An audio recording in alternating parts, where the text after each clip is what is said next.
Hello foodies, welcome back to my channel. वजन कमी करायचं असेल त्याच्यासाठी जास्तीत जास्त भाज्या खाण्यासाठी आपल्याला सांगितल्या जातात, चिरून घेतलेल्या आहेत. आणि ह्या अशा पद्धतीनं जर केलं तर संध्याकाळच्या वेळेला तुम्हाला अगदी 1 ते 2 लोकांसाठीचा हा नाश्ता अगदी पुरेसे, नाश्ता काय अगदी जेवणच इतकं सुंदर पद्धतीनं हे जे उपीट म्हणा किंवा तुम्ही याला खिचडी म्हणू शकता, काहीही म्हणू शकता, या पद्धतीनं जर तुम्ही बनवलं तर नुसतं हे एवढंच खाऊन तुम्हाला वेट लॉस करण्यासाठी हा एक नवीन पदार्थ आज मी तुमच्यासाठी घेऊन आलेली आहे. तर चला पाहूया याची पूर्ण भाज्या या कमी जास्त प्रमाणामध्ये तुम्हाला जशा आवडतील त्या प्रमाणामध्ये तुम्ही कमी जास्त करू शकता. इथं मी कांदा विसरलेले तो ही आता मी थोडासा चिरून घेतलेला आहे, जो तुम्हाला इथं दिसत आहे. आणि आता आपण दलिया घेत आहे. हा दलियाचा आपण 1 वाटीचा उपमा किंवा खिचडी काहीही म्हणू शकता ते आपण करत आहोत. तर अशा पद्धतीने पहिल्यांदा आपण जो दलिया आहे तो भाजून घ्यायचा आहे. भाजत असताना तेल तूप काहीही वापरू नका. अगदी हा असा पांढरा फट्ट पडेपर्यंत तुम्ही हा भाजून घ्या, म्हणजेच हा चवीला छान लागतो आणि सुवासही खूप सुंदर येतो. तुम्हाला आता त्याची कल्पना नाही, इतका सुंदर सुवास येतो.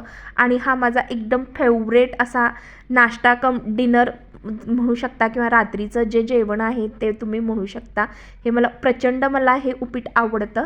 तर आता कढईमध्ये थोडंसं तेल घेतलेलं आहे. तुमच्या आवडीनुसार तुम्ही कितीही घेऊ शकता. छान मोहरी तडतडू द्यायची. मोहरी जितकी जास्त तडतडेल ना तितकं जास्त फोडणी चांगली बसते आणि जी फोडणी छान बसते त्याचे ऑफकोर्स त्याचा पदार्थही खूप सुंदर होतो. आणि याच्यामध्ये थोडेसे शेंगदाणे आणि मिरच्यांचे तुकडे आपण छान खरपूस असे भाजून घेणार आहोत. लक्षात ठेवा, शेंगदाणे भाजत असताना याच्यामध्ये मीठ अजिबात वापरू नका.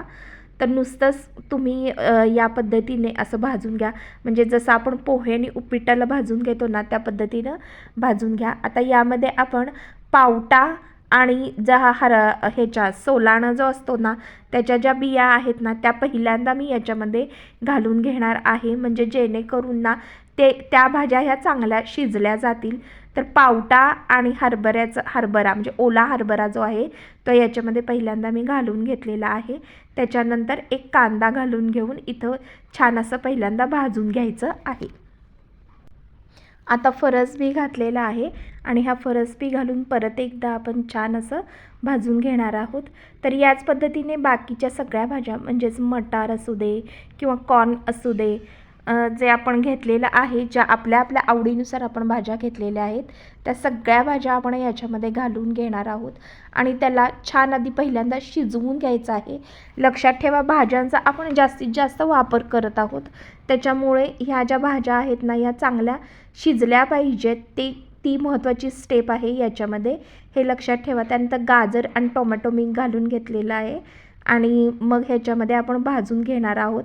त्याचबरोबर ह्याच्यामध्ये अर्धा चमचा हळद घालून घेणार आहोत, म्हणजे उपीटाला किंवा खिचडीला आपला रंग खूप सुंदर येतो.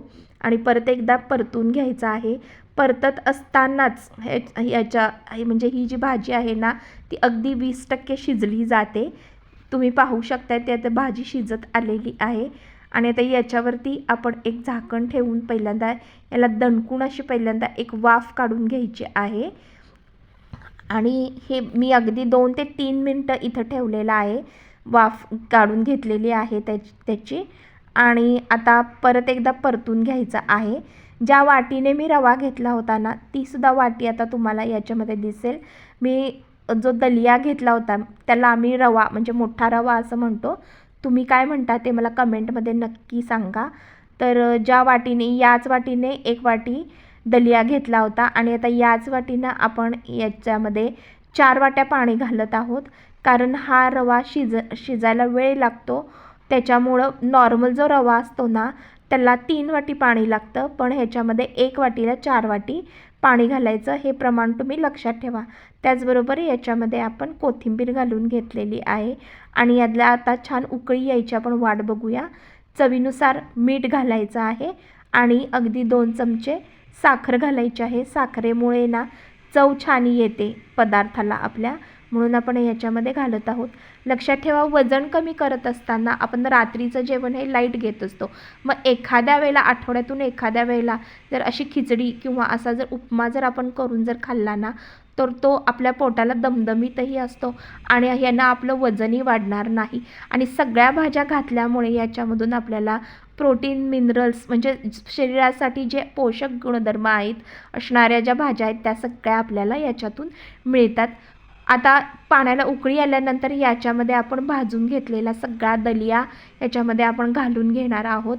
ह्या अशा पद्धतीने आपण घालून घेणार आहोत आणि मग हे जे आहे ना मिश्रण, हे सगळं मिश्रण आपण शिजण्याची वाट बघणार आहोत आणि ते झाकून ठेवून त्याला आपण छान उकळी काढून घेणार आहोत एक. आणि आता पाहू शकता होत आलेला आहे.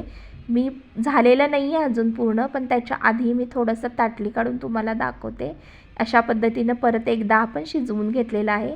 अगदी 4 मिनटं लागलेली आहेत आणि पाहू शकताय अतिशय सुंदर असा आपला उपमा तयार झालेला आहे. खूप सुंदर असा हा टेस्टी झालेला आहे उपमा. मला तर हा फार आवडतो. तुम्हालाही आवडतो का? नवीन एका अशाच रेसिपीमध्ये तुम्हालाही अशा दलियाच्या वेगवेगळ्या रेसिपीज येत असतील तर मला कमेंटमध्ये तुम्ही नक्की लिहून पाठवा किंवा त्या रेसिपीचं नाव सांगा. मी नक्की परत एकदा बनवायचा प्रयत्न करेन आणि तुम्हाला ही रेसिपी कशी वाटली तेही मला सांगा. पुन्हा भेटूया. धन्यवाद. आभारी आहे.